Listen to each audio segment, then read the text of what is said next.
Hello everyone, welcome to our channel quick cinema reviews. ఈరోజు మనం ఈ వీడియోలో మలయాళీ ఫ్రమ్ ఇండియా మూవీ గురించి కంప్లీట్గా డిస్కస్ చేద్దాం. Positives and negatives and movie ఎలా ఉందనేది కూడా లాస్ట్లో చెప్తా. మూవీ వచ్చేసి మనకు బిలో యావరేజ్ ఉంది. మనకు ఫస్ట్ హాఫ్ వెరీ బోరింగ్గా ఉంటుంది. సెకండ్ హాఫ్ పర్లేదు కొంచెం. ఫస్ట్ హాఫ్తో కంపేర్ చేస్తే సెకండ్ హాఫ్ చాలా బాగుంటుంది. అండ్ మూవీ మనకి డ్యూరేషన్ వచ్చి 2 hours 35 minutes ఉంటుంది. అండ్ మనకి మూవీ ప్రజెంట్ సోనీ లీవ్లో స్ట్రీమ్ అవుతుంది.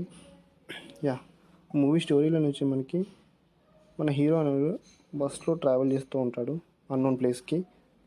ఆ ట్రావెల్ చేసే మూమెంట్లో కొందరు పాకిస్తాన్ వాళ్ళు మన హీరోని అడిగిన క్వశ్చన్కి తన ఫ్లాష్ బ్యాక్ మొత్తం చెప్తూ ఉంటాడు. అది స్టోరీ మెయిన్గా.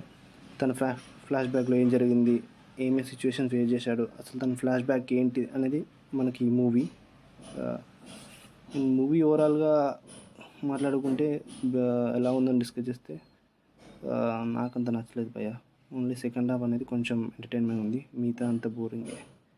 That's all for the review.